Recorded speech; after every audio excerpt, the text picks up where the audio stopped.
on, guys? Welcome back to the channel. Hopefully you guys have been staying sane and safe during this whole entire COVID pandemic thing. I am marking Drift Prep Day because I thought we had already had our last event, but we haven't. We got invited to drive at a track in Rhode Island. It's right on the water, so I've heard it's beautiful, it's gorgeous, but the terrain is pretty tough, as in the surface. I've heard there's some bumps, I've heard it's rough, we're gonna go through tires, I've heard so many things, but I don't really care because we're going to drive. But before listing out exactly what I have to do for prep, I want you guys to know I am so thankful for all you guys subscribing lately. We are at 4,800. We need only 200 more, and then we can do the 5K giveaway with D&D Performance Interior Products. So you guys, if you guys have not hit that subscribe button, hit that subscribe button right now. Click that bell to get the notifications, and you can win an entire D&D Performance Interior package. And I am serious, this is real. But going off from there, what we need to do now is I need to go to my car and raise the car. I need to raise the car. I was thinking about an inch or two, just because I was told by Jesse. And Jesse, if Jesse tells you you got to raise your car, you better raise your car, because he told me, he's always been telling me my car needs to be lower.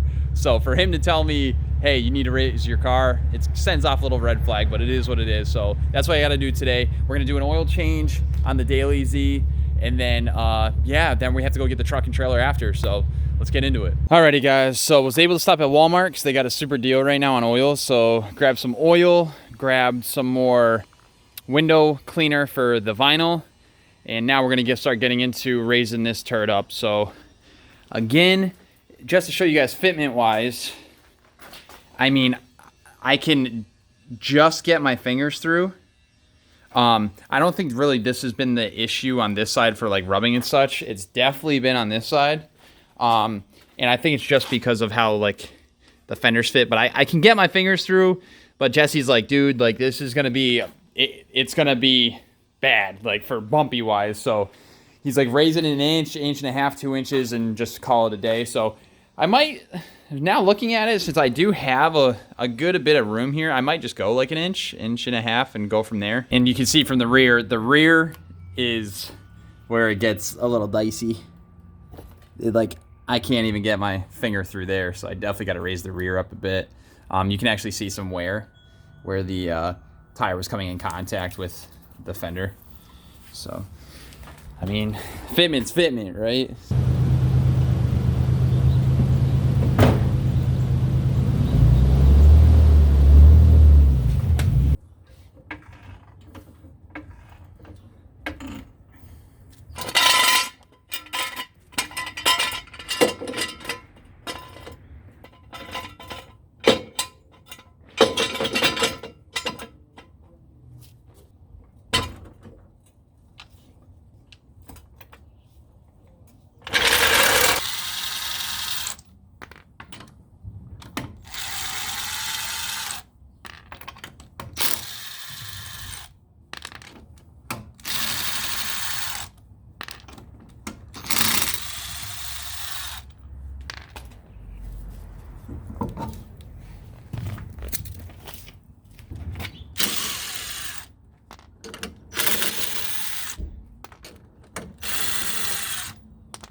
Okay, so now since we got the car up in the air, what I need to do is I'm going to measure from the top of the coil to this bottom ring here. I'm gonna get that measurement, and then I'm also gonna measure this bottom ring to this bottom of this ring here.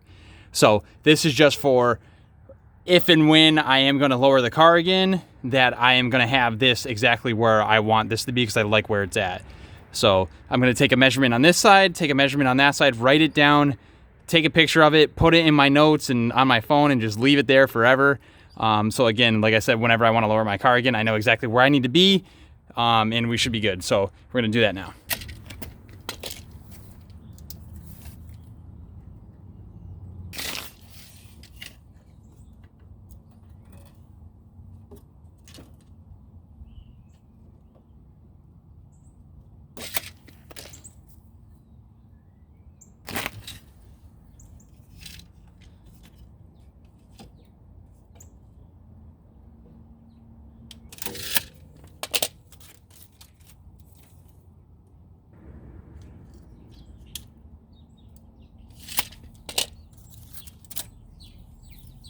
Got everything written down, so now it's time to raise her up. So now I'm just gonna show you guys exactly what I'm gonna do. I'm just gonna come up in here, okay? I'm gonna loosen this bottom collar here, and all I'm gonna do is spin the coil so it raises it up. So whatever's in this chamber here, the threads are actually gonna come up a little bit.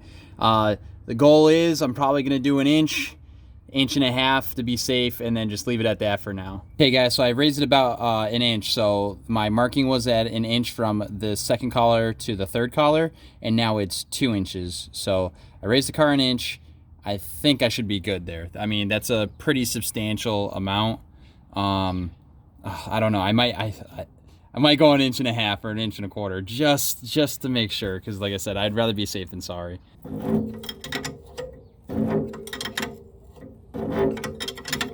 Yeah, sticking with that. Gonna lock it up and move to the other side. Okay, fronts are done. Inch and a quarter raised up. So now we just gotta put the front tires back on, tighten them up, torque them down on each side, and then we're gonna get to the rear.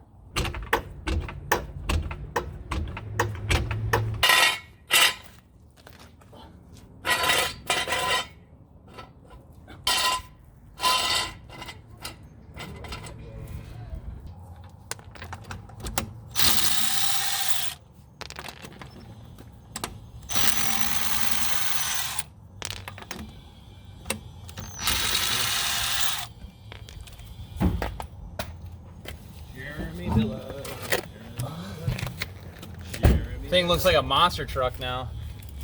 Look at the front. Look at the front compared to the back. Let me look. It's crazy.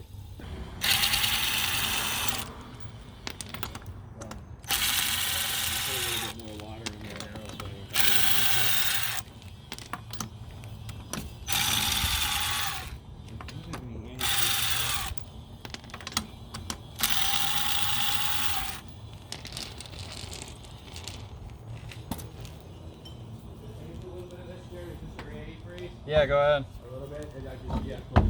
Is it pre-mixed or? Yeah, it's 50-50. Right, I just need a little bit. It must be leaking. So help us.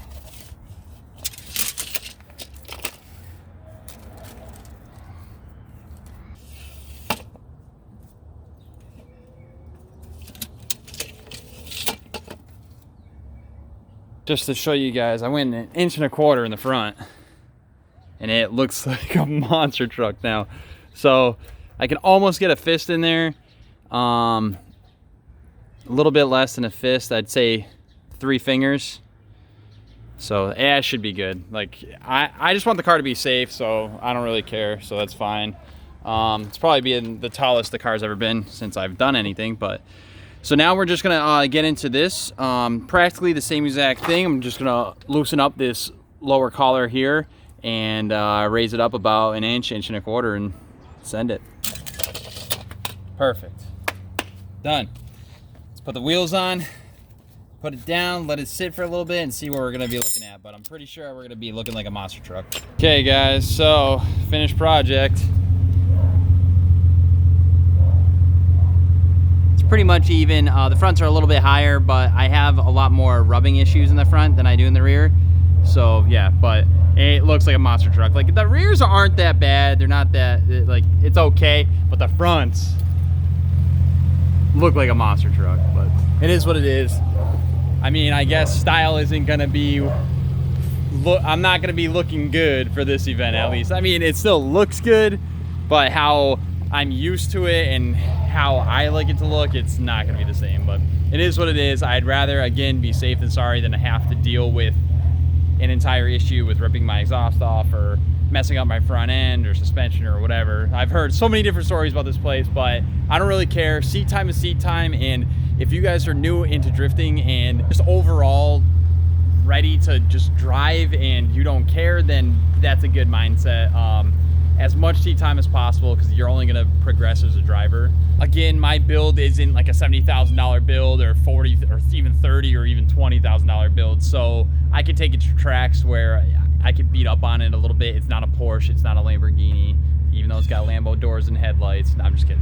But like I said, man, seat time, seat time. I'm trying to be the best driver that I can, and I will drive anywhere and everywhere I can. So basically what I'm gonna do now is let this get to operating temp, let it kind of just idle, hang out, rev it up a couple times. We're gonna put it back in the garage, and then we need to go get the truck and the trailer. So that's the next step for drip prep day, and then we gotta load the truck and trailer.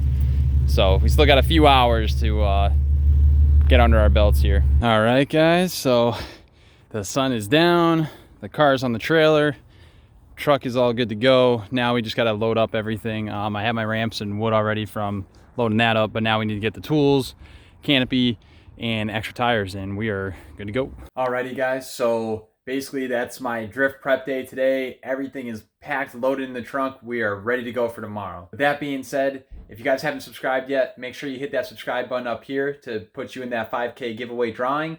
And if you're looking for any additional content, click one of these links here. In the meantime, I'll see you guys tomorrow. Peace.